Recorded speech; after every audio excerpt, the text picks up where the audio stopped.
This here is a two-piece GM half-ton, 80s or early 90s, I think.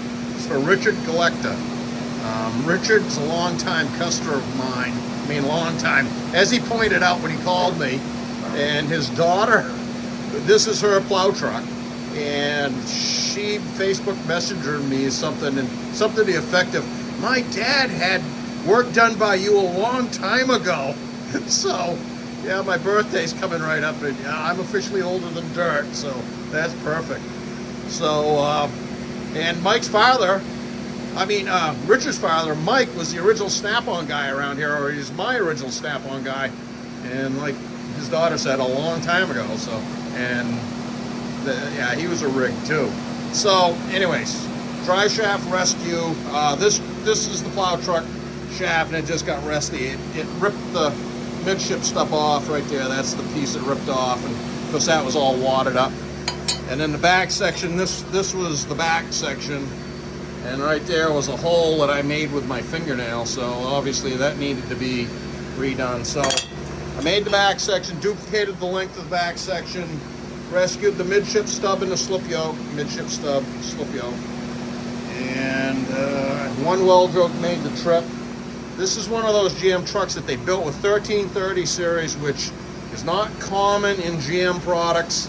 It's more thought of more as a Ford joint. So whenever I see it in GM, I suspect that there's a swing joint involved somewhere. And I had Richard check the truck, and sure enough, this had a swing joint. In the original, the weld yoke here was 1330, but it had a swing joint in it from the factory that swung it to mechanics 3Rs, what the pinion yoke on the axle actually is.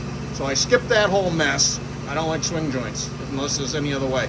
And I put the right weld yoke in there, N3R28 437 weld yoke, to take a 795 snap tight. So that takes care of that end without a goofy joint.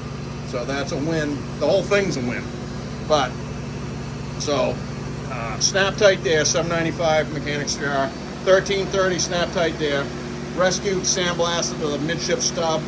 It's got a new 211, 499. Yeah. Or 175, 499. Doesn't really matter.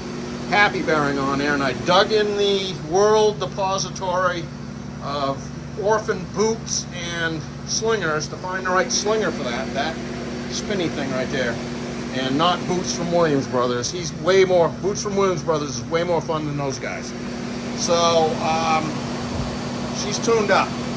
In the front section, we made the same length as it was before. So that's 3,000 RPM. 0 at the transfer case, 0 at the midship, at the center bearing, and 0 at the rear axle. So they got some worries about a storm early next week. We're going to get some paint on this and get it back to them, and so they can plow.